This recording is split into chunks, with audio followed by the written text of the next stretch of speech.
Hello guys, আসসালামু আলাইকুম, welcome back to our channel. So আজকে ঈদের দ্বিতীয় দিনের স্পেশাল ব্লগ নিয়ে চলে আসলাম। আজকে হচ্ছে গিয়ে সব জামাইরা বাসায় এসেছে, আমার বোনের জামাই, তারপর আমার খালামণির হাজব্যান্ডরা। সো আজকে জামাই আদর হিসেবে খুবই স্পেশালভাবে রান্না করা হয়েছে। ছিল হচ্ছে গিয়ে ইলিশ মাছের ভুনা, তারপর মুরগির রোস্ট, গরুর মাংস, সালাদ, পায়েস, দই, মিষ্টি, মানে কি বলবো, আর কোনো কিছু কমতি নেই। এরপর হচ্ছে গিয়ে আমার সব খালামুনিরা এবং আম্মু মামি সবাই মিলে রান্না করেছে। এরপর এর জন্য খাবারের টেস্টটা 1000x বেটার হয়ে গিয়েছে।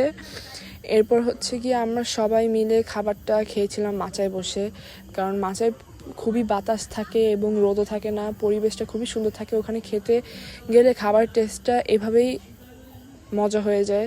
এরপর আমরা দুলাভাইকে খুবই চিল্লাচিল্লি করে সালামি নিয়েছিলাম। দুলাভাই আমাদের জন্য টাকা ভাঙাতে পাত্র চলে গিয়েছিল এবং আমাদের সালামি এনে দিয়েছে। আমরা সালামি পেয়ে খুবই খুশি হয়েছিলাম এবং আমাদের মারাও তাদের দুলাভাইয়ের কাছে খুবই চিল্লাচিল্লি করেছে সালামির জন্য।